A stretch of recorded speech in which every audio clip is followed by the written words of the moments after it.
Okay, நாம் உணர்வுள்ள வாழ்க்கையை பற்றி பார்த்து வருகிறோம். அதில் கடந்த வாரத்தில்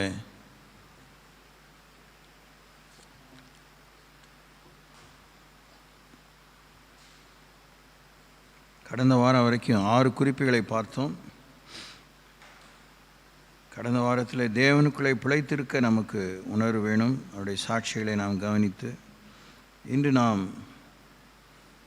2 நாளாகமம் 6ஆம் அதிகாரம் 37ஆம் வசனத்தை தலைப்பாய் கொண்டு தேவனுடைய இரக்கத்தை பெற்றுக்கொள்ள உணர்வுள்ளவர்களாயிருப்போம். தேவனுடைய இரக்கத்தை பெற வேண்டும் என்கிற உணர்வை நாம் இழந்து விடாதபடி மிகுந்த ஜாக்கிரதையோடு இருக்க 2 நாளாகமம் 6ஆம் அதிகாரத்துக்கு செல்வோம். The book of 2 Chronicles chapter 6. அதில் சாலமன் ராஜா தேவனுடைய ஆலயத்தை எழுப்புகிறார். அந்த 37ஆம் வசனத்தை வாசித்துட்டு 6ஆம் அதிகாரத்தில் முன் வசனங்களுக்கு சென்று அதன் முழு உண்மையை நாம் கண்டறிவோம். அவர்கள் இஸ்ரேல் ஜனங்கள் சிறைப்பட்டு போன தேசத்திலே தங்களில் உணர்வடைந்து மனம் திரும்பி நாங்கள் பாவம் செய்து அக்கிரமம் பண்ணி துன்மார்க்கமாய் நடந்தோம் என்று தங்கள் சிறையிருப்பான தேசத்திலே உம்மை நோக்கி கெஞ்சி, நாங்கள் சிறைகளாக கொண்டு போகப்பட்ட தங்கள் சிறையிருப்பான தேசத்தில் தங்கள் முழு இருதயத்தோடும் தங்கள் முழு ஆத்மாவோடும் உம்மிடத்தில் திரும்பி தேவரீர் தங்கள் பிதாக்களுக்கு கொடுத்த தங்கள் தேசத்திற்கும் தேவரீர் தெரிந்து கொண்ட இந்த நகரத்திற்கும் உம்முடைய நாமத்திற்கு நான் கட்டின இந்த ஆலயத்துக்கும் நேராக உம்மை நோக்கி விண்ணப்பம் பண்ணினால் உம்முடைய வாசஸ்தலமாகிய பரலோகத்தில் இருக்கிற தேவரீர் அவர்கள் விண்ணப்பத்தையும் ஜெபங்களையும் கேட்டு அவர்கள் நியாயத்தை விசாரித்து உமக்கு விரோதமாய் பாவம் செய்த உம்முடைய ஜனத்துக்கு மன்னித்தருளும் என்று அங்கு ஜெபிக்கிறதை பார்க்கிறோம். தேவனுடைய இரக்கத்தை பெற நமக்கு உணர்வு தேவை. தேவன் இரக்கம் பாராட்டுகிறார் தான். தேவனிடத்தில் இரக்கங்கள் உண்டு, அந்த இரக்கத்துக்கு முடிவில்லை என்று புலம்பலின் புத்தகத்தில் வாசிக்கிறோம் தான். ஆனால் அந்த இரக்கத்தை பெறுவதற்கு தேவன் தந்த ஞானத்திலே இன்னும் விழுந்து போன வீழ்ச்சிக்கு உள்ளாகாத அந்த ஆசீர்வதிக்கப்பட்ட மேன்மையான நிலையில் தேவனை தேடி அவருடைய ஆலயத்தை எழுப்பின போது சாலமோன் உணர்ந்து தேவனிடத்தில் பேசுகிற அந்த விஷயங்களைத்தான் நாம் இப்போது வாசிக்க கேட்டோம். 6ஆம் அதிகாரத்தில் வாசிக்கிறோம். இங்கேருந்து கூட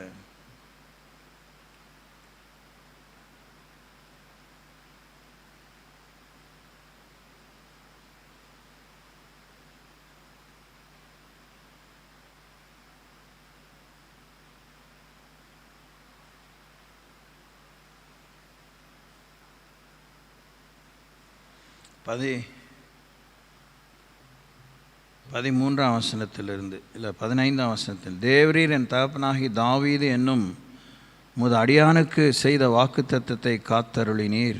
உம்முடைய வாக்கினால் அதை சொன்னீர். உம்முடைய கரத்தினால் அதை இந்நாளில் இருக்கும்படி நிறைவேற்றினீர். இஸ்ரவேலின் தேவனாகி கர்த்தாவே, தேவரீர் என் தகப்பனாகி தாவீது என்னும் உமது அடியானை நோக்கி, நீ எனக்கு முன்பாக நடந்தது போல உன் குமாரரும் என் நியாயப்பிரமாணத்தில் நடக்கும்படி தங்கள் வழிகளை காப்பார்களே. ஆனால் இஸ்ரவேலின் சிங்காசனத்தில் வீற்றிருக்கும் புருஷன் எனக்கு முன்பாக உனக்கு இல்லாமல் போவதில்லை என்று சொன்னதை இப்பொழுது அவனுக்கு நிறைவேற்றும். இஸ்ரவேலின் தேவனாய் கர்த்தாவே, தேவரீர் உமது அடியானாகிய தாவீதுக்கு சொன்ன உம்முடைய வார்த்தை மெய் என்று விளங்குவதாக. தேவன் மெய்யாக மனுஷரோடே பூமியிலே வாசம் பண்ணுவீரோ? இதோ வானங்களும் வானாதி வானங்களும் உம்மை கொள்ளாதே. நான் கட்டின இந்த ஆலயம் எம்மாத்திரம். என் தேவனாகிய கர்த்தாவே, உமது அடியேன் உமது சந்நிதியில் செய்கிற விண்ணப்பத்தையும் மன்றாட்டையும் கேட்டு உமது அடியேனுடைய விண்ணப்பத்தையும் வேண்டுதல்களையும் திருவுளத்தில் கொண்டருளும். Keep it in your heart அப்படிங்கிறார். எவ்வளோ வேலை நடந்துகிட்ருக்கு. ஆலயத்தை எழுப்புவதிலே, பிரதிஷ்டை பண்ணுவதிலே, ஆண்டவரிடத்திலே மன்றாடுவதிலே, தேவ கிரியை ஆளுமை அந்த ஆசரிப்பு கூடாரம் போல அதனுடைய நிஜமான ஒரு வடிவத்தில் எழுப்பப்பட்ட ஆலயத்திலிருந்து தேவன் இஸ்ரவேலர்களை ஆள வேண்டும். என்பதை சாலமன் எடுத்துரைக்கிற அந்த விஷயம்லாம் கேட்குறீங்க. இதெல்லாம் மனதில் கொண்டு வாங்க. தேவன் மக்களோடு கூட இருந்து ஆளுகை செய்ய விரும்புகிறார். அதை உங்கள் மனசில் வைங்க. ஆண்டவரே,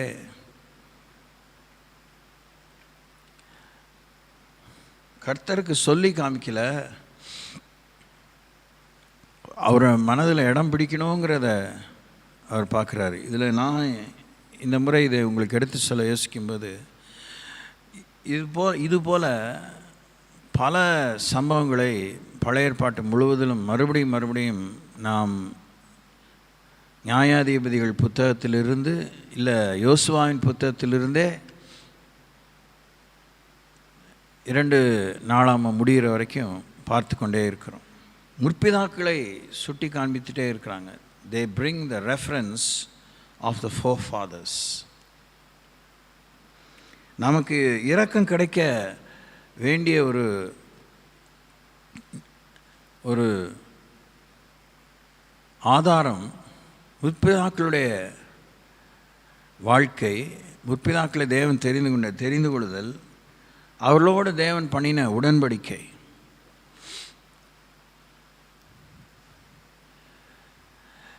சாலமோன் திரளான பலிகளை செலுத்தினதாக இந்த பகுதியில் நாம் வாசிக்கிறோம். அதனால தேவன் இரக்கம் பாராட்டலை. முற்பிதாக்களுக்கு தேவன் செய்த வாக்குறுதி, தாவீதுக்கு ஃபைனலாக அவங்க அப்பா தாவீதுக்கு ஆண்டவர் சொன்ன வாக்குறுதி, ஆபிரகாம் ஈசாக்கு யாக்கோபுக்கு கொடுத்த வாக்குறுதி,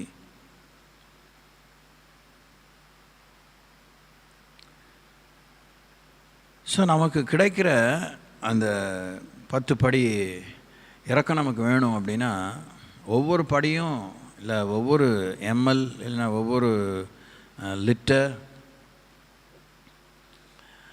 அதெல்லாம் பலருடைய கான்ட்ரிபியூஷன் அதில் இருக்குது.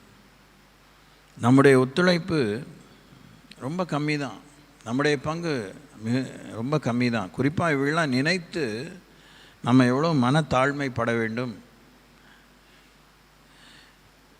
எவ்வளோ விட்டு கொடுக்க வேண்டும், எவ்வளோ ஆயத்தமாக வேண்டும் என்பதை நம்ம பார்க்கணும். இதை நம்ம மறுக்க முடியாது, மறுக்கக்கூடாது. எனக்கு புரிஞ்ச ஒரு காரணம், இன்றைய காலகட்டத்தில் சுயந்தான் ஏராளமாக தடையாக இருக்குது, சுயந்தான் முன்னெடுக்கப்படுகிறது. Self promotion is the song of the day. அதான் இன்றைக்கெல்லாம் அவங்கவுங்க சுய பிரலாபத்தை தான் நம்ம பாடுகிறோம், சுயத்தை தான் நம்ம முன்வைக்கிறோம், அதை சுற்றி தான் பல விஷயங்களை யோசிக்கிறோம். தேவனே தன்னுடைய சுயத்தை சிலுவையில் அறைந்து தான் நம்மை அவரால் நினைக்க அவர் தீர்மானம் கொண்டார். அவரால் வேறு விதத்தில் நினைக்க முடியாதா? அதை பற்றி எந்த க்ளூவும் முழு பைபிளில் இல்லை. இந்த விதத்தில் தான் நம்மளை அவர் நினைக்கணும்னு தீர்மானம் பண்ணி அவர் மரித்திருக்கிறார். நம்முடைய தரப்பிலே தேவன் மெய்யாக மனுஷரோடே பூமியிலே வாசம் பண்ணுவாரோ, இதோ வானாதி வானங்களும் உம்மை கொள்ளாதே, நான் கட்டின இந்த ஆலயம் எம்மாத்திரம். சரீரப்பிரகாரமான ஆலயம் எம்மாத்திரம்னு யோசித்தார். ஆனால் நம்மையே ஆண்டவர் ஆலயமாக தெரிந்து கொண்டிருக்கிறார். இருந்தாலும் நாம் எம்மாத்திரம். சங்கீதம் 8 பிரகாரமாக மனுஷனை நீ நினைப்பதற்கும் மனுஷகுமாரனை நீ விசாரிப்பதற்கு அவன் எம்மாத்திரம் என்று ஆண்டவர் சொல்கிறார்.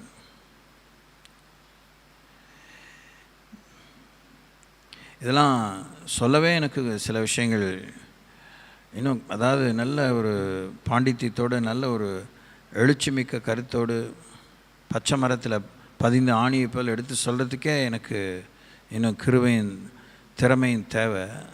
சில விஷயங்கள் சொல்கிறதும் கஷ்டமாகவும் இருக்குது. சுயம் ரொம்ப ஜாக்கிரதையாக கவனிச்சுட்டே இருக்கணும்.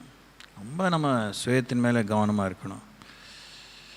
கிறிஸ்து இயேசுவில் இந்த சிந்தையே நம்மளில் இருக்கணுங்கும்போது நம்ம கவனம் நம்ம விட்டு அவர் மேலே தான் வைக்க பழகணும்.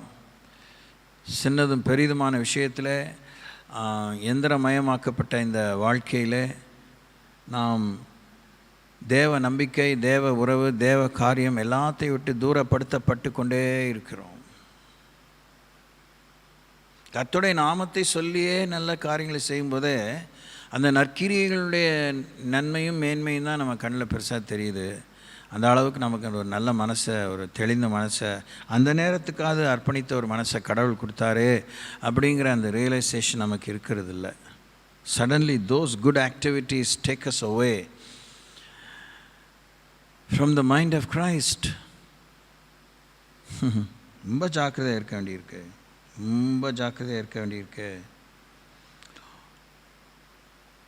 ஓகே, 20ஆம் வசனத்தில், உமது அடியேன் இவ்விடத்திலே செய்யும் விண்ணப்பத்தை கேட்க என் நாமம் விளங்கும் என்று நீர் சொன்ன ஸ்தலமாகி இந்த ஆலயத்தின் மேல் உம்முடைய கண்கள் இரவும் பகலும் திறந்திருப்பதாக.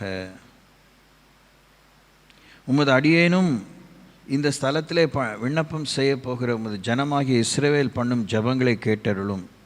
பரலோகமாகிய உம்முடைய வாசஸ்தலத்திலே அதை கேட்பீராக, நீர் அதை கேட்பீராக, கேட்டு மன்னிப்பீராக. அது ரொம்ப பியூட்டிஃபுல்லான ஒரு வாக்கியமாக எனக்கு தெரியும். பரலோகமாகிய நம்முடைய வாசஸ்தலத்திலே நீர் அதை கேட்பீராக, கேட்டு மன்னிப்பீராக. அப்போது நம்முடைய மன்றாட்டுக்கள், சம்பாஷணைகள் அவர் இருக்கிற இடத்துக்கு ரீச் ஆகணும், அங்கே போய் சேரணும். அங்கே நீங்கள் கேளுங்க, அங்கே கேட்டு நம்முடைய ஜனங்களுக்கு நீங்கள் மன்னிப்பை தாங்க. ஒருவன் தன் அயலானுக்கு குற்றம் செய்திருக்கையில் இவன் அவனை ஆணையிட சொல்லும்போது அந்த ஆணை இந்த ஆலயத்திலே உம்முடைய பலிபீடத்துக்கு முன்பாக வந்தால், அப்பொழுது பரலோகத்தில் இருக்கிற தேவரீர் கேட்டு துன்மார்க்கனுடைய நடக்கையை அவன் தலையின் மேல் சுமர பண்ணி அவனுக்கு நீதியை சரிகட்டவும் நீதிமானுக்கு அவனுடைய நீதிக்கு தக்கதாக செய்து அவனை நீதிமானாக்கவும் தக்கதாய் உமது அடியாரை நியாயம் தீர்ப்பீராக. உமது அடியாரை நியாயம் தீர்ப்பீராக. 25ஆம் வசனத்தில், அவர்களுக்கு அவர்கள் பிதாக்களுக்கும் நீர் கொடுத்த தேசத்துக்கு அவர்களை திரும்ப வர பண்ணுவீராக, தேசத்துக்கு திரும்ப வர பண்ணுவீராக.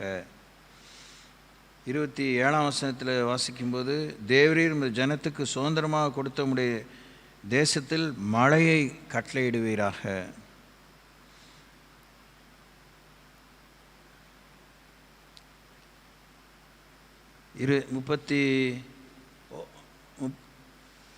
30ஆம் வசனத்தில், உம்முடைய வாசஸ்தலமாகிய பரலோகத்தில் இருக்கிற தேவரீர் கேட்டு மன்னித்து தேவரீர் எங்கள் பிதாக்களுக்கு கொடுத்த தேசத்தில் அவர்கள் உயிரோடுக்கும் நாளெல்லாம் உமக்கு பயப்பட்டு உம்முடைய வழிகளில் நடக்கும்படி தேவரீர் ஒருவரே மனுப்புத்திரன் இருதயத்தை அறிந்தவரானதால் நீர் அவனவன் இருதயத்தை அறிந்திருக்கிறபடியே அவனவனுடைய எல்லா வழிகளுக்கும் தக்கதாய் செய்து பலன் அளிப்பீராக, நியாயம் தீர்ப்பீராக, தேசத்துக்கு திரும்பி வர பண்ணுவீராக, மழையை கட்டளையிடுவீராக, அவனவனுடைய எல்லா வழிகளுக்கும் தக்கதாய் செய்து பலன் அளிப்பீராக. 33ஆம் வசனத்தில் வாசிக்கும்போது, நான் கட்டின இந்த ஆலயத்திற்கு உம்முடைய நாமம் தரிக்கப்பட்டது என்று அறியும்படிக்கு அந்த அந்நிய ஜாதியான் உம்மை நோக்கி வேண்டிக் கொள்வதின்படியே தேவரீர் செய்வீராக. 36 இருந்து வாசிப்போம். பாவம் செய்யாத மனுஷன் இல்லையே, ஆகையால் அவர்கள் உமக்கு விரோதமாய் பாவம் செய்து தேவரீர் அவர்கள் மேல் கோபம் கொண்டு அவர்கள் சத்துருக்கள் கையில் அவர்களை ஒப்பு கொடுக்கிறதினால் அவர்களை சிறைப்பிடிக்கிறவர்கள் அவர்களை தூரத்திலாகிலும் சமீபத்திலாகிலும் இருக்கிற தங்கள் தேசத்துக்கு கொண்டு போயிருக்கையில் அவர்கள் சிறைப்பட்டு போன தேசத்திலே தங்களில் உணர்வடைந்து மனம் திரும்பி நாங்கள் பாவம் செய்து அக்கிரமம் பண்ணி துன்மார்க்கமாய் நடந்தோம் என்று தங்கள் சிறையிருப்பான தேசத்தில் உம்மை நோக்கி கெஞ்சி தாங்கள் சிறையாக கொண்டு போகப்பட்ட தங்கள் சிறையிருப்பான தேசத்திலே தங்கள் முழு இருதயத்தோடும் தங்கள் முழு ஆத்மாவோடும் உம்மிடத்தில் திரும்பி தேவரீர் தங்கள் பிதாக்களுக்கும் கொடுத்த தங்கள் தேசத்திற்கும் தேவரீர் தெரிந்து கொண்ட இந்த நகரத்துக்கும் உம்முடைய நாமத்திற்கு நான் கட்டின இந்த ஆலயத்துக்கும் நேராக உம்மை நோக்கி விண்ணப்பம் பண்ணினால் உம்முடைய வாசஸ்தலமாகிய பரலோகத்தில் இருக்கிற தேவரீர் அவர்கள் விண்ணப்பத்தையும் ஜபங்களையும் கேட்டு அவர்கள் நியாயத்தை விசாரித்து உமக்கு விரோதமாய் பாவம் செய்த உம்முடைய ஜனத்துக்கு மன்னித்தருளும். இரக்கம் பெற நமக்கு உணர்வு தேவை. இரக்கம் ஃப்ரீ தான், இரக்கம் ஃப்ரீயாக தான் கொடுக்க முடியும். அதுக்கு விலை நியமிச்சா மாலை கொடுக்கவே முடியாது. அதனால தான் ஆண்டவர் அதை இலவசமாக்கிட்டாரு. அப்படிங்கிறனால விழலுக்கு இறைச்சி நீராக நம்ம ஊர் இந்த கவர்மெண்ட்டு குழாயிலெல்லாம் தண்ணி போயிட்டே இருக்குது. பெரிய குழாயோ சின்ன குழாயோ அதை திறந்து யூஸ் பண்ணுறவங்க மூடுறதில்ல. அது எங்கேயாவது உடப்பானா அதை கவனிக்கிறதே இல்லை. பல விஷயங்கள் நம்முடைய நாட்டில் வீணாயிட்டே இருக்கு. அரசு சார்ந்த, அது பள்ளி ஆனாலும், அது மருத்துவமனை ஆனாலும், அது இந்த ரேஷன் கடை ஆனாலும், கிடங்குகளானாலும், கவனிப்பாரற்று ஒவ்வொரு பெருச்சாளியும் என்ன சரியான சைஸு, கீழே இருந்து ஒரு ஏறக்குறைய 3/4 அடி 1 அடிக்கு அந்த அளவுக்கு பெருசாக வளருது. Very ferocious.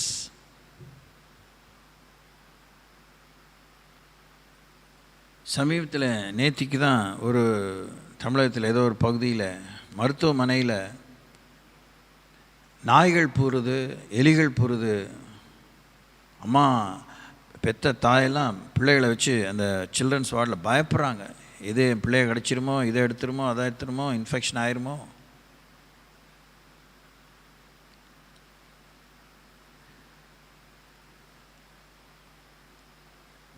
நமக்கு கிடைக்கிற ஒவ்வொரு சலுகையும் நம்ம எவ்வளோ அசட்டை பண்ணுகிறோம். இலவசங்கள் கொடுத்து மக்களை வசப்படுத்தவோ, மக்களை ஆசுவாசப்படுத்தவோ, ஆறுதல் படுத்தவோ, ஏதோ ஒரு நோக்கத்தில் ஓட்டுக்கா என்னமோ இருக்கட்டுமே, ரொம்ப பெருசாக ஹைஃபை குவாலிட்டியாக இல்லாட்டினாலும் கொடுக்குறான்ல, அதுதான் கெட்டுப்போகுது ஒரு பக்கம். ஆனால் இலவசமாக பெற்றதை மக்கள் மதிக்கிறதே இல்லை. பணமானாலும் அந்த நேரத்தில் செலவாயிடுது. அவங்களால அதை வச்சு பெருசாக வீட எதுவுமே செய்ய முடியல. இரக்கத்தை, இப்படிப்பட்ட தேவனுடைய கிருபை, இதெல்லாம் சினானிமஸ் வேர்ட்ஸ், இணை சொற்கள், இணை தேவனுடைய வினைகள், இணை கிரியைகள். அதில் நமக்கு உத்தரவாதமே இல்லாமல் வாழ்கிறோம்.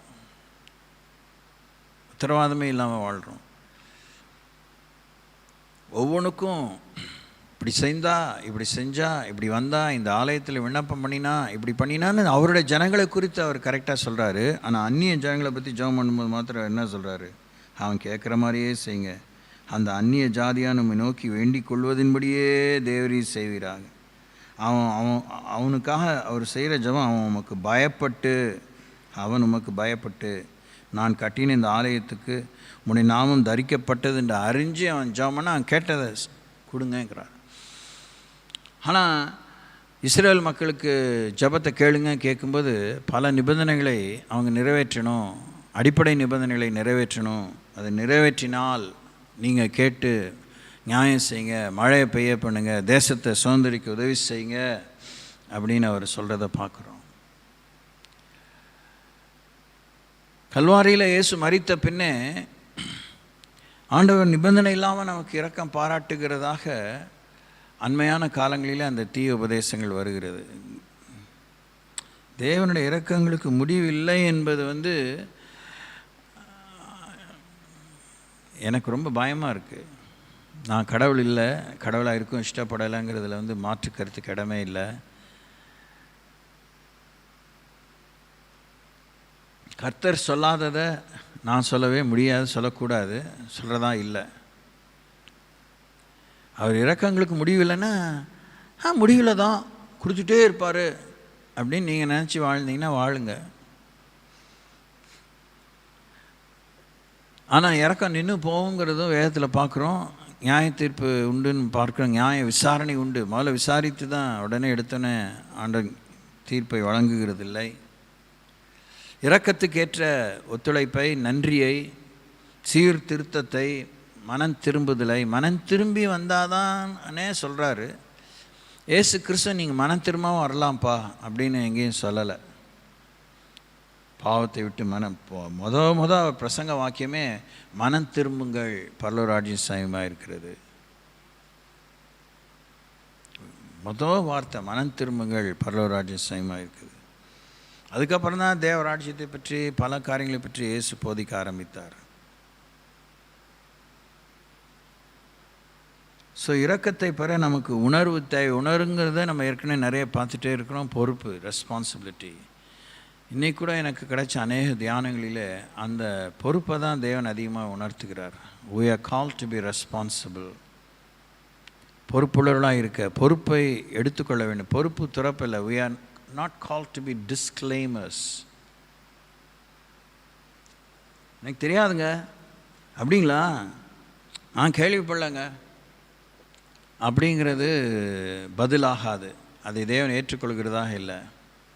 எல்லா விதமான பதிலும், கேள்விக்கு பதிலும் ஒரு முழு தொகுப்பான ஒரு புத்தகத்தை கையில் கொடுத்து விட்டு அதில் நாம் கண்டுபிடித்து அந்த விடைகளுக்கேற்ற விடுதலையான வாழ்க்கையை வாழ வேண்டிய எதிர்பார்ப்பை நம்மிடத்தில் ஆண்டவர் தந்த பிற்பாடு எனக்கு தெரியாதுன்னு சொல்கிறத அவர் ஒத்துக்கிறதாகவே இல்லை. அது அவங்களுக்கும் எனக்கும் கேட்கவும் பிடிக்காது, பேசவும் பிடிக்காது, சொல்லவும் பிடிக்காது, யார் சொன்னாலும் பிடிக்காது. அதை நினைவு கொண்டு வரதே நமக்கு பெரிய கஸ்தியாக இருக்கும், இம்சையாக இருக்கும், டார்ச்சராக இருக்கும். But that is the truth.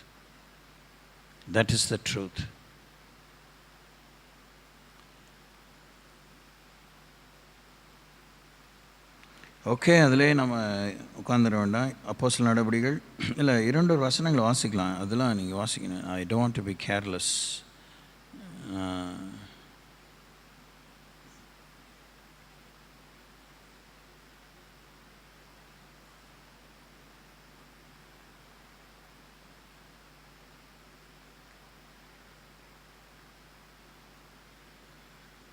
லேவிராமத்தை இங்கே நாளாமத்திலையும் ராஜாக்கள் புத்தகத்திலையும் அந்த பஞ்சாகமத்தில் தேவன் என்ன பிரமாணங்களை, மாரல் பிரின்சிபிள்ஸ், நன்னெறிகளை, நன்னடத்தை, நன்னெறி, தேவனோடு வைத்து கொள்ள வேண்டிய உறவு, அந்த பிரமாணங்களெல்லாம் தான் இங்கே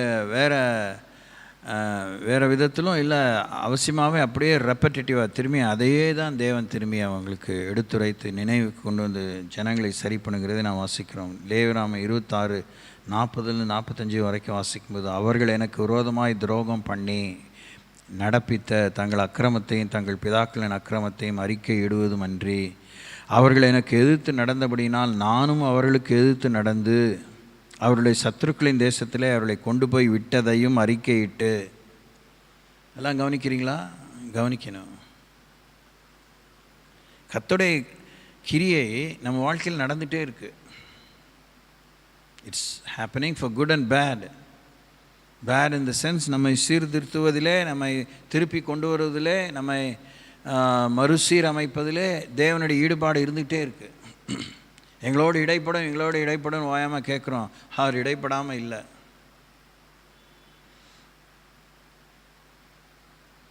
அவர்கள் எனக்கு விரோதமாக துரோகம் பண்ணி நடப்பித்த தங்கள் அக்கிரமத்தையும் தங்கள் பிதாக்களின் அக்கிரமத்தையும் அறிக்கையிடுவதும் அன்றி, அவர்கள் எனக்கு எதிர்த்து நடந்தபடியால் நானும் அவர்களுக்கு எதிர்த்து நடந்து அவர்களுடைய சத்துருக்களின் தேசத்திலே அவர்களை கொண்டு போய் விட்டதையும் அறிக்கையிட்டு, விருத்த சேதனம் இல்லாத தங்கள் இருதயத்தை தாழ்த்தி, அவங்க சரீர பிராரம்ப விருத்தசேதனம் அடைந்தவங்க. இப்போ அந்த தோல் சரீரத்திலேருந்து போயிடுச்சு, ஆனால் இருதயத்து மேலே படர்ந்து விட்டது. அதை விருத்த சேதனம் இல்லாத தங்கள் இருதயத்தை தாழ்த்தி தங்கள் அக்கிரமத்துக்கு கிடைத்த தண்டனையை நியாயமென்று ஒத்துக்கொண்டால்,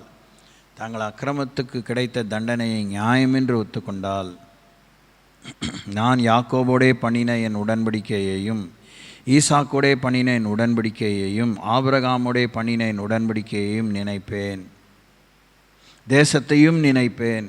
தேசம் அவர்களால் விடப்பட்டு பாழாய் கிடக்கிறதுனாலே தன் ஓய்வு நாட்களை ரம்யமாய் அனுபவிக்கும். அவர்களின் நியாயங்களை அவமதித்து அவருடைய ஆத்மா என் கட்டளைகளை வெறுத்தபடினால் அடைந்து தங்களுடைய அக்கிரமத்தின் தண்டனையை நியாயம் என்று ஒத்துக்கொள்வார்கள். அவர்கள் தங்கள் சத்துருக்களின் தேசத்தில் இருந்தாலும் நான் அவர்களை நிர்மூலமாக்கத்தக்கதாகவும் நான் அவர்களோட கூட பண்ணின உடன்படிக்கையை அபத்தமாக்கத்தக்கதாகவும் நான் அவர்களை கைவிடவும் வெறுக்கவும் மாட்டேன். நான் அவர்கள் தேவனாகிய கர்த்தர். அவர்களுடைய தேவனாய் இருக்கும்படிக்கு நான் புறஜாதிகளின் கண்களுக்கு முன்பாக எகிப்து தேசத்திலிருந்து அவர்களை புறப்பட செய்து அவர்களுடைய முன்னோர்களோடு நான் பண்ணின உடன்படிக்கையை அவர்கள் நிமித்தம் நினைவு கூறுவேன். நான் கர்த்தர் என்று சொல் என்றார். ரொம்ப டீட்டெயிலாக பேசுகிறாருங்க. ஒரு சின்ன அம்சம் விடுபட்டு போயிடக்கூடாது, ஒரு சின்ன உத்தரவாதம் மறந்துவிடக்கூடாது என்று எல்லாவற்றையும் ஆண்டவர் நினைவுக்கு கொண்டு வந்து சுட்டி காண்பித்து ஒப்புரவாக வேண்டும் என்பதை வலியுறுத்துகிறார். உபாகம் 4:29 அப்பொழுது அங்கே இருந்து உன் தேவனாய கர்த்தரை தேடுவாய், உன் முழு இருதயத்தோடு உன் முழு ஆத்மாவோடு அவரை தேடும்போது அவரை கண்டடைவாய். எங்கே? சிறையிருப்பின் தேசத்தில், நெருக்கத்தில், தோல்வியில், வேதனையில், குண்டாஞ்சட்டிலே குதிரை ஓட்டுறேன்ல, அதை பார்க்கணும். அது கூட தெரியலன்னா அந்த அளவுக்கு கண் சொறி பண்ண குருடலாக இருக்கிறோம். நீ வியாகுலப்படைய இவைகளெல்லாம் உன்னை தொடர்ந்து பிடிக்கும்போது கடைசி நாட்களில் தேவனாய் கர்த்தரிடத்தில் திரும்பி அவர் சத்தத்துக்கு கீழ்ப்படிவாயானால்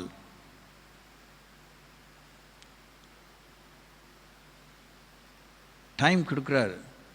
God allows times, seasons, months, days, weeks, mornings, evenings, nights, எல்லாத்தையும் ஆண்டவர் அனுமதிக்கிறார். பாவம் 30 வாசிக்கும்போது, நான் உனக்கு முன்பாக வைத்த ஆசீர்வாதம் சாபமாகி இந்த காரியங்களெல்லாம் உன்மேல் வரும்போது நீ உன் தேவனாய கர்த்தரால் துரத்திவிடப்பட்டு எல்லா ஜாதிகளிலும் போயிருக்கும்போது நீ உன் இருதயத்தில் சிந்தனை செய்து உன் தேவனாய கர்த்தரிடத்திற்கே திரும்பி இன்று நான் உனக்கு கற்பிக்கிறபடியெல்லாம் நீ உன் பிள்ளைகளும் உன் முழு இருதயத்தோடு முழு ஆத்மாவோடு அவருடைய சத்தத்துக்கு செவி கொடுத்தால் உன் தேவனாய கர்த்தர் உன் சிறையிருப்பை திருப்பி உனக்கு இறங்கி உன் தேவனாய கர்த்தர் உன்னை சிதற அடித்த எல்லா ஜனங்களிடத்திலிருந்தும் இருக்கிற உன்னை திரும்ப சேர்த்து கொள்வார். லூக்கால 15 சொல்லும்போது, அவனுக்கு புத்தி தெளிந்த போது அவன் தன் தாப்புடைய கூலிக்காரர், எத்தனையோ பேருக்கு பூர்த்தியான சாப்பாடு இருக்கிறது, நானோ பசினாலே சாகிறேன்னு சொல்லி உணர்ந்தான். புத்தி தெளிவு நமக்கு தேவை. ரிப்பென்டன்ஸ், மனம் திரும்பது இல்லாமல் இரக்கம் பூர்ணமாகாது, இரக்கம் பட்டுவாட ஆகாது. எஸ்ரா 9:6 வாசிக்கும்போது, என் தேவனே, நான் என் முகத்தை என் தேவனாய கர்த்தருக்கு தேவனாகி உமக்கு முன்பாக ஏறெடுக்க வெட்கி கலங்குகிறேன். எங்கள் அக்கிரமங்கள் எங்கள் தலைக்கு மேலாக பெருகிற்று, எங்கள் குற்றம் வானப்பறைந்து வளர்ந்து போயிற்று. இப்படிலாம் நான் வாசிக்கிறதுனால உடனே நம்ம தோண்டு போய் உடனே ஒரு குற்ற மனசாட்சியிலே தள்ளப்படுகிற ஒரு நெகட்டிவ் ஆட்டிடியூட் ஒன்றும் அவசியம் இல்லை. அதே நேரத்தில் ஒரு பெருமையின் உச்சத்தில் நான்லாம் நீதிமான்ங்க, இரத்தத்தால் கழுவப்பட்டவன், வச்சா குடுமி சரைச்சா மொட்டைன்னு தான் நம்ம இருக்கோம்.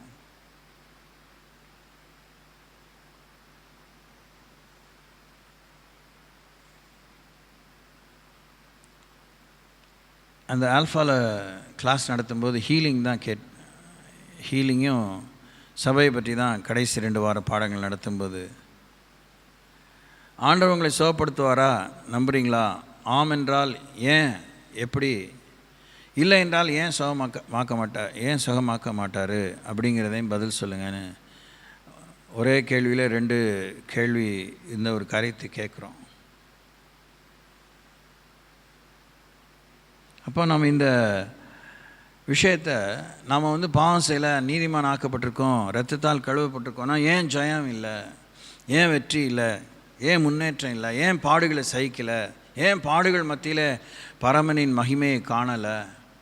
பாடுகள் நமக்கு ஒரு விஷயமே இல்லையே, அது நமக்கு ஆளுகையை தான் கொண்டு வரும்னு அப்படி வேதத்தில் சொல்லுதே. அவரோடு கூட பாடுபட்டால் அவரோடு கூட ஆளுகையும் செய்வோம் அப்படி தானே சொல்லப்பட்டிருக்கு. அவரோடு கூட நாம் மரித்தால் அவரோடு கூட எழவும் செய்வோம்னு சொல்லப்பட்டிருக்கு. So in a positive connectivity with God, we should have positive vibes. In a negative connectivity with God, we should realize and repent. தலைக்கு மேலே நம்ம பாவம் போயிடுச்சுங்கிற மாதிரி உணர்வு இருந்தால் மனம் திரும்புவது தான் நமக்கு தேவைப்படுது. மனம் திரும்புதல் நாம் அடைவது பெரிய இரக்கம். நமக்கு கடவுள் கொடுக்குற பெரிய சுகத்தை விட சொத்தை விட மனம் திரும்ப தேவன் நமக்கு கொடுக்கக்கூடிய உணர்வு சான்ஸே இல்லை, எதோடும் அது ஒப்பிட முடியாது. அப்படின்னா என்ன அளவுக்கு கடவுள் மேலே ஒரு தானே தன் மேலே வைராக்கியம் கூட நம்ம நேசிக்கிறாருங்கிறது, பரிசுத்தாவின் கடவுள் நம்ம நேசிக்காமல் இல்லை, நம்மளை கைவிட்டுல, இன்னும் அவருடைய அன்பு நம்ம மேலே இருக்குங்கிறது தான் அது காமிக்குது. சும்மா கூப்பிட்டு அரவணைச்சிக்கிட்டு முத்தம் கொடுத்துட்டே இருக்கிறது கர்த்தர் நம்ம மேல் நேசிக்கிறதான்னு அர்த்தம் ஆகாது. That's not the way God does also. தேவன் நம்மை நேசிப்பதை குறைத்து கொண்டால் நம்முடைய தவறுகள் நாம் உணர்வடையாமல் போகிறதுக்கு ஒவ்வொரு படியாக நகர்றோம். தேவன் நம்மை உச்சகட்டமாக நேசித்தால், நிலைவரமாய் நிரந்தரமாய் நேசித்தால் நம்ம அவர் சீர்படுத்தி கொண்டே இருப்பார். அவரோடு இருந்து நாம் அழிந்து போகாமல் அவரோடு இருந்து நாம் மறுமாகி போகிறதுக்கு தேவன் நமக்கு உதவி செய்வார்.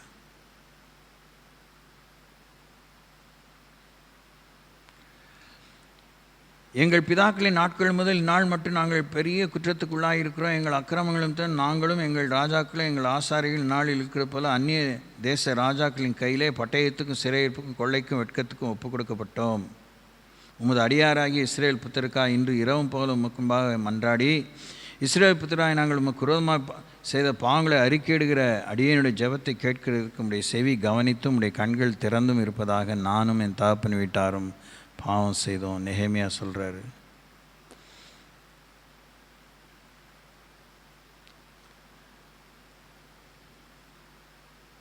இயேசு சுமந்து கொண்டாரே, நான் சுமக்க தேவையில்லைன்னு ஃபாதர் பாடினது பாடப்போக நம்ம எதையுமே சுமக்கிற மாதிரி இல்லை. அதாவது we don't even own our mistakes. காலமாக நாம் பார்க்குறது, நம்முடைய பிள்ளைகளை நாம் உணர்றதே இல்லை.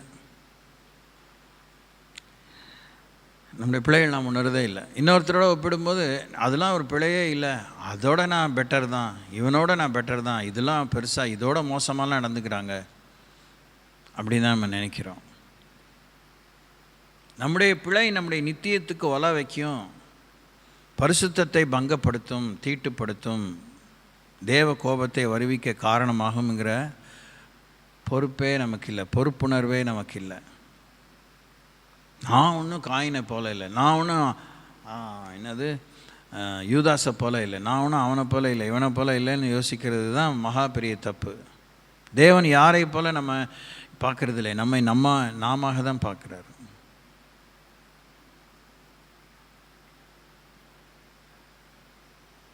நிறைய சொல்கிறார் பாருங்கள்.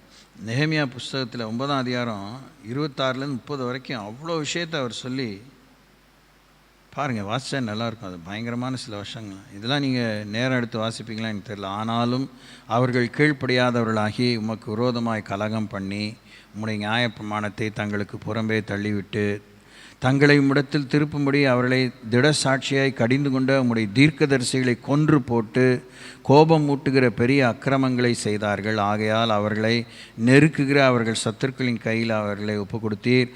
அவர்கள் நெருக்கம் அனுபவிக்கிற காலத்தில் அவர்கள் உம்மை நோக்கி கூப்பிடுகிற போதோ நீர் பரலோகத்திலிருந்து கேட்டு உம்முடைய மிகுந்த இரக்கத்தினால் அவர்கள் சத்துருக்களிலிருந்து நீங்களாக்கி விடுகிற இரட்சகர்களை அவர்களுக்கு கொடுத்தீர். அவர்களுக்கு இளைப்பாறுதல் உண்டான போதோ உமக்கு முன்பாக மறுபடியும் பொல்லாப்பு செய்ய தொடங்கினார்கள். ஆகையால் அவர்கள் சத்துருக்கள் அவர்களை ஆளும்படிக்கு அவர்கள் கையிலே ஒப்பு கொடுத்தீர்.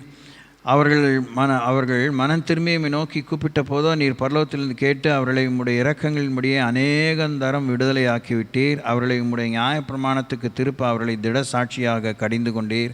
ஆனாலும் அவர்கள் அகங்காரம் கொண்டு உம்முடைய கற்பனைகளுக்கு செய்யக்கூடாமல் கீழ்ப்படிந்து நடக்கிற மனுஷர் செய்து பிழைக்கிற உம்முடைய நீதி நியாயங்களுக்கு விரோதமாக பாவம் செய்து தங்கள் தோளை முரண்டுத்தனமாய் விலக்கி செவி கொடாமல் தங்கள் கழுத்தை கடினப்படுத்தி கொண்டார்கள். நீர் அநேக வருஷமாக அவர்கள் மேல் பொறுமையாக இருந்து உம்முடைய ஆவினால் பேசி நம்முடைய தீர்க்கதரிசிகளை கொண்டு அவர்களை திடசாட்சியாய் கடிந்து கொண்டாலும் அவர்கள் செவி கொடாதபடினாலே அவர்கள் அந்நிய தேசங்களின் கையில் ஒப்பு கொடுத்தீர்.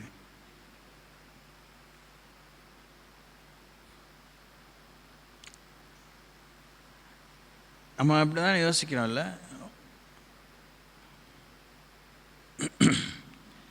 குத்தி காமிக்கிறாங்க, சொல்லி காமிக்கிறாங்க. தப்பு தான். நாம் தப்பு பண்ணலையாங்கிறத யோசிப்போம். அவங்க குத்தி காமிக்கிறது தப்பு தான். ஆனால் இங்கே ஆண்டவர் சுட்டி காமிக்கிறாரு, இப்படி சொல்லியும் அவங்க தங்கள் கழுத்தை கடினப்படுத்தி கொண்டாங்கன்னு சொல்லப்பட்டிருக்கே. What kind of answers do we have?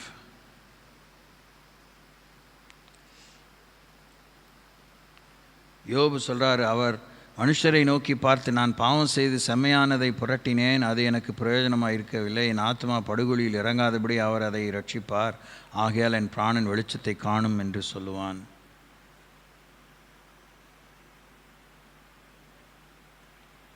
எல்லா பரிசுத்தவான்களும் சாமி கிட்ட போக போக, ஐயய்ய நான்லாம் ஒன்றுமே இல்லை, ஐயோ அதமானேன், இறங்குங்க இறக்கமாயிருங்கன்னு தான் கத்தியிருக்கானுங்க. தப்பு இல்லைங்க, எனக்கு புரிஞ்ச அளவுக்கு தப்பு இல்லை. ஆமாம், நம்ம கர்த்தராகிய இயேசுவின் இரத்தத்தாலே கழுவப்பட்டிருக்கோம், சுத்தமாக்கப்பட்டிருக்கோம், அதெல்லாம் மாற்றுக்கிறதுக்கு இடம் இல்லை. ஆனால் பெருமைப்படுவதற்கு தேவன் அதை செய்யலை. சாத்தானை, உலகத்தையும், அந்தகாரத்தையும், மரணத்தையும், பாவத்தையும், இருளையும், மீறுதலையும் தவிர்ப்பதற்கு, அநேகருக்கு ஒளியாக உப்பாக திகழ்வதற்கு, சாட்சியாக இருப்பதற்கு, அவரிடத்திலே வழி நடத்துவதற்கு தான் தேவன் இதை கொடுத்திருக்கிறார். நம்ம தலையிலலாம் கொம்பு முளைச்சி எல்லாம் கொம்பு முளைத்த மனிதர்கள், கொம்பு சீவப்பட்ட மனிதர்கள், மனுஷிகள் ஊரெல்லாம் சுற்றி வாங்கன்னு சொல்லலை. அவனுடைய மீறுதலுக்காக பெருமூச்சுட்டு அழுதுகிற நெத்தியில் குறியீடுன்னு அதுதான் வேதத்தில் வாசிக்கிறோம் ஒழிய வேறு இல்லை.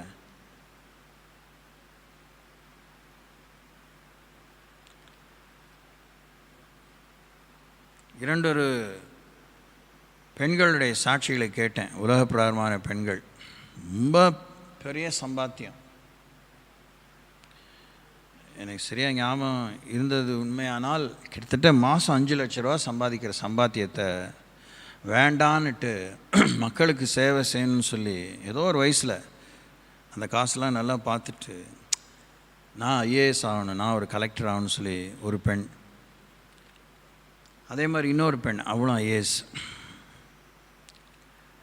2 பேருடைய தரிசனம் நிறைவேறதுக்காக கடின உழைப்பு, பல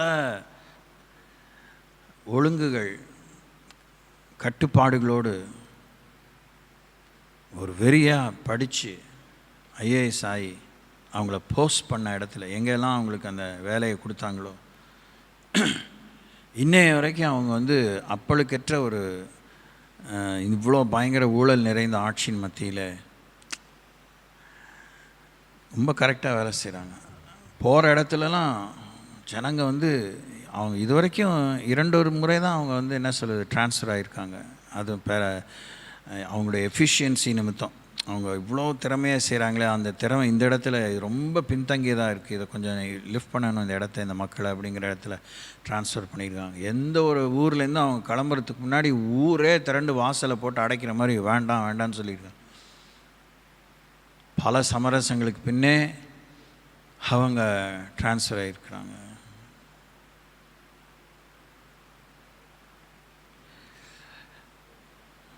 அவங்களாம் கிறிஸ்தவங்க இல்லையே, அதான் செருப்பால் அடித்த மாதிரி இருக்குது. இந்த மாதிரி நிறைய சொல்லிகிட்டே இருக்கலாம். நான்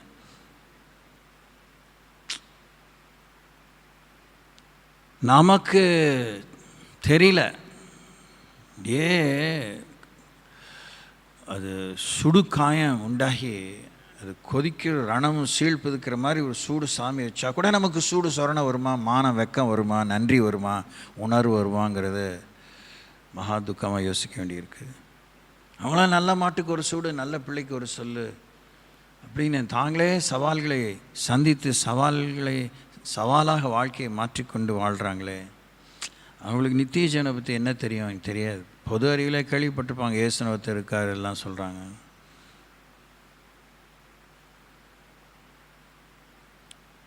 இறை அரசின் பிள்ளைகள்.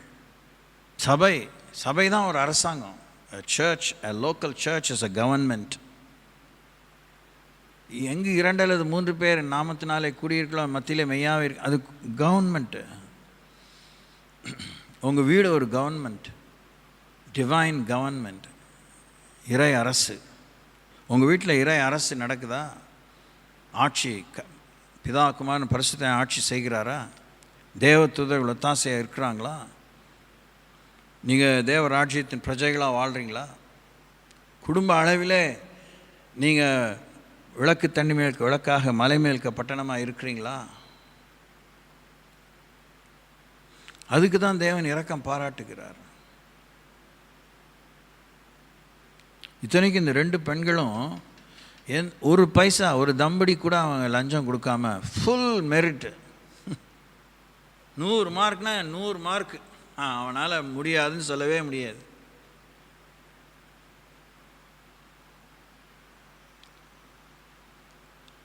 கட்டுக்கதை இல்லை. நம்ம ஊரில் தான், ஆந்திராவில் ஒருத்தி, சம்வேர் எல்ஸ் இன்னொரு இடத்துல.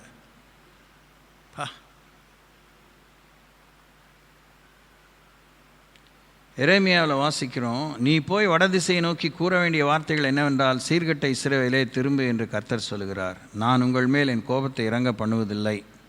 நான் கிருபை உள்ளவர் என்று கர்த்தர் சொல்லுகிறார். நான் என்றென்றைக்கும் கோபம் வைக்க மாட்டேன். நீயோ தேவனாய் கர்த்தருக்கு விரோதமாக துரோகம் பண்ணி பச்சையான சகல மரத்தின் கீழும் அந்நியரோடே சோர மார்க்கமாய் நடந்து உன் அக்கிரமத்தையும் என் சத்தத்துக்கு செவி கொடாமற் போனதை ஒத்துக்கொள் என்று கர்த்தர் ஒத்துக்கான்னு சொல்கிறாருங்க. ஏங்க பாஸ்டர் மேலே கோபமாக இருக்கிறீங்க? ஏங்க எவன் எடுத்து சொன்னா என்ன? ஒரு பொம்பளை எடுத்து சொன்னான்னா, ஆம்பளை எடுத்து சொன்னா என்ன? அம்மா அப்பா எடுத்து சொன்னா, புருஷன் எடுத்து சொன்னானா, மனைவி எடுத்து சொன்னானா? ஏன் அவங்களுக்கு மூஞ்சிக்கு மேலே கோபம் வருது? சீர்கெட்ட பிள்ளைகளை திரும்புங்கள் என்று கர்த்தர் சொல்கிறார். நான் உங்கள் நாயகர். நான் உங்களை ஊரில் ஒருவனும் வம்சத்தில் 2 பேருமாக தெரிந்து உங்களை சீயோனுக்கு அழைத்து கொண்டு வந்து என்னை தண்டித்தீர். நீர் என்னை தண்டித்தீர். நான் பணியாத மாடு போல் அடிக்கப்பட்டேன். என்னை திருப்பும், அப்பொழுது திருப்பப்படுவேன். நீரே என் தேவனாய கர்த்தர். நான் திரும்பின பின்பு மனஸ்தாபப்பட்டு கொண்டிருக்கிறேன். நான் என்னை அறிந்து கொண்டதுக்கு பின்பு விழாவில் அடித்து கொண்டிருக்கிறேன். வெட்கி நாணி கொண்டும் இருக்கிறேன். இளவயதின் நிந்தையை சுமந்து வருகிறேன் என்று எப்ராஹிம் துக்கித்து புலம்பிக் கொண்டிருக்கிறதை நிச்சயமாய் கேட்டேன். எப்ராஹிம் எனக்கு அருமையான குமாரன் அல்லவோ? அவன் எனக்கு பிரியமான பிள்ளை அல்லவோ? அவனுக்கு விரோதமாய் பேசினது முதல் அவனை நினைத்து கொண்டே இருக்கிறேன். ஆகையால் என் உள்ளம் அவனுக்காக கொதிக்கிறது. அவனுக்கு உருக்கமாக இறங்குவேன் என்று கர்த்தர் சொல்ல. யாரா அப்படி இருக்காங்களா நம்ம உலகத்தில்? வம்சாவளியில் தான் அப்படி இருந்திருக்காங்களா? இந்த மாதிரிலாம் ஒரு கமிட்மெண்ட்டோடு எந்த ஒரு மனுஷனும் இந்த உலகத்தில் வாழ்ந்ததில்லை. இன்னைய வரைக்கும் பேசிகிட்டு இருக்க, இன்னைய வரைக்கும் இந்த வசனம் உண்மை தான். நாம் மாத்திரம் மனம் திரும்புதலின் வாழ்க்கையை காமிச்சா, மனம் திரும்புவதற்கேற்ற கனிகளை கொடுத்தா, அவ்வளோ தேவன் நமக்காக செய்வார். நமக்குள்ளே இருப்பார், நம்மோடு இருப்பார், நம்மை கொண்டு கிரியை செய்வார். இன்னும் உடைகிறேன் இந்த பாட்டை பாடணும். Keep on singing. வீட்டுக்கு போய் யூடியூப்பில் இன்னும் உடைகிறேன் அடித்தாலே போதும், அந்த பாட்டு வரும், அந்த வாக்கியங்களோடு வரும். அதில் கூட அவர் ரொம்ப சிம்பிளாக தான் ரெண்டு கவி தான் பாடியிருக்காரு. நிறைய விஷயங்கள் இருக்குது. பல ஆண்டுகளுக்குமாக நான் இதுவரைக்கும் 4 செய்திகளை தயாரித்திருக்கிறேன். கர்த்தர் எனக்கு வேதத்திலேருந்து எடுத்து கொடுத்துருக்கிறார். அதில் 2 செய்திகள் கையில் திருப்பி கிடச்சிச்சு. இப்போ ஃப்ரெஷ்ஷாக தயாரிச்சது 3. brokenness is totally missing in Christianity. ஊழியர்கிட்டையும் இல்லை, விசுவாசிகிட்டையும் இல்லை, தேவ பிள்ளைகள்கிட்டையும் இல்லை. எல்லாம் தாந்தோண்டிகளாக அலைகிறோம். everybody has very disturbing degree and measure of arrogance. குவாய்ட்டாக அமைதியான கலகக்காரர்களாக இருக்கும். கலவரப்படுத்தக்கூடிய அந்த தெம்போடு கலவரம் பண்ணுறவங்க இருக்கும். ஊம குசுமத்தனம், ரொம்ப டேஞ்சரஸ் ஆட்டிடியூட். இரக்கம் பெறணும்.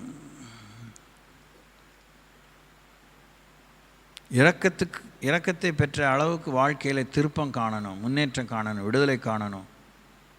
திரும்ப பழைய நிலைக்கு போகக்கூடாது. நம்ம பலவீனப்பட்டவர்கள் இருக்கிறனால தான் ஒரு தடவை தான் இறக்கம் பாராட்டுவேன் ஆண்டவர் நிறுத்திக்கல. அப்படின்லாம் சொல்லவும் இல்லை, இப்படியும் சொல்லவும் இல்லை. காமிச்சிட்டே இருக்காரு. ஆனால் காமிச்சிட்டே இருப்பாருங்கிறதா எனக்கு தெரியல பைபிளில்.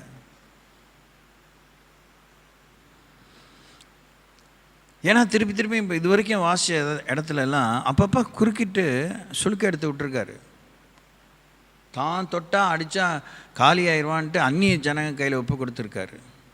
அவன் ஒரு அளவுக்கு மாரி தேவ ஜனங்களை துன்புறுத்தினானா கடுப்பாயிடுறாரு. அவனை பிடிச்சி சுழுக்கெடுத்து விடுறாரு. என்ன படிக்கிறீங்க பைபிளில்? என்ன மனசில் வாழ்க்கையில் இருக்குது?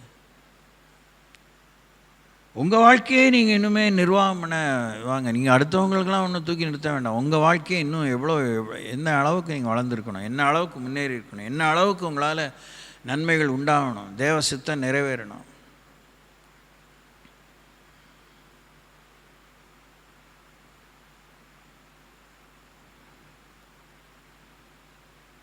ஊரில் இருக்கிறவங்களாம் கலெக்டர் தானே போகிறாங்க. கலெக்டரை மக்களை தேடி போகிறாரு. மனுக்கள் அங்கே போனவனை தான் அதை கொண்டு அந்த அடிப்படையில் ஒரு இடத்த விசிட் பண்ண போகிறாரு.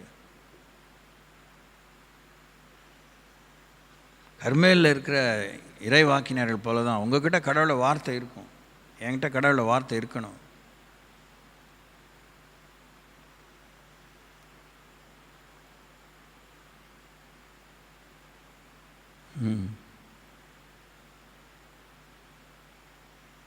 அந்த இளையகுமாரன், நான் எழுந்து என் தகப்பனிடத்திற்கு போய், தகப்பனே, பரத்துக்கு விரோதமாக உமக்கு விரோதமாக பாவம் செய்தேன்.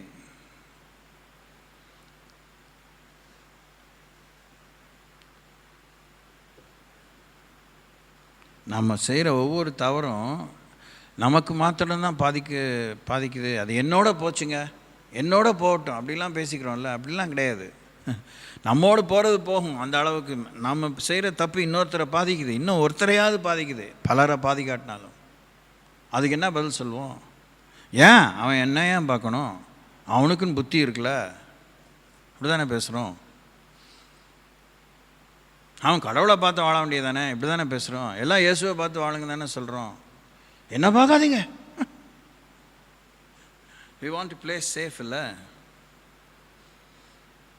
ஓ காட், அவன் சொல்கிறான், இனிமேல் உம்முடைய குமாரன் என்று சொல்லப்படுவதற்கு நான் பாத்திரன் அல்ல, உம்முடைய கூலிக்காரர்கள் ஒருவனாக என்னை வைத்துக்கொள்ளும் என்பேன் என்று சொல்லிடுவோம். வாயத்தை இந்த ஆண்டோட அப்படி அது புத்தி சியானத்தோடு சொல்லிடுவோம், முழு உண்மையோடு சொல்லிடுவோம். ஒப்புக்காக நான் புழு குப்பையுமோ எவனாவது சொல்லிட்டானா போச்சு, ஆண்டவரையும் சேர்த்து குப்பையில் தள்ளிடுவோம். என்ன நீங்கள் என்ன விசாரிக்கல? அவன் எப்படி என்ன பேசலாம்?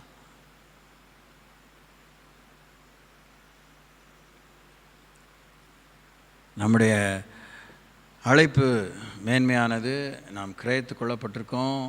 நம்ம கிறிஸ்துவின் சாயலில் மறுமான்னு ஆண்டவர் அழைச்சிருக்கிறாரு. நம்ம சாமானியர்கள் அல்ல, சாமானியர்கள் தான். ஆனால் இறை அரசின் பிள்ளைகள். அவ்வளோ பெரிய ஒரு இட்டர்னல் தீமை இந்த பிள்ளைகளுக்கு விபிஎஸில் அந்த தயாரித்தவங்க அப்படியே கேப்சூல் மாதிரி கம்ப்ரெஸ் பண்ணி சொல்கிறாங்கன்னா எவ்வளோ பெரிய, அவங்க எவ்வளோ ஜபத்தில் இருந்திருப்பாங்க, எவ்வளோ ஒரு தரிசனம் இருந்திருக்கும். ஓகே, இரக்கம் பெற உணர்வுள்ளாயிருப்போம். ஜெபிப்போம்.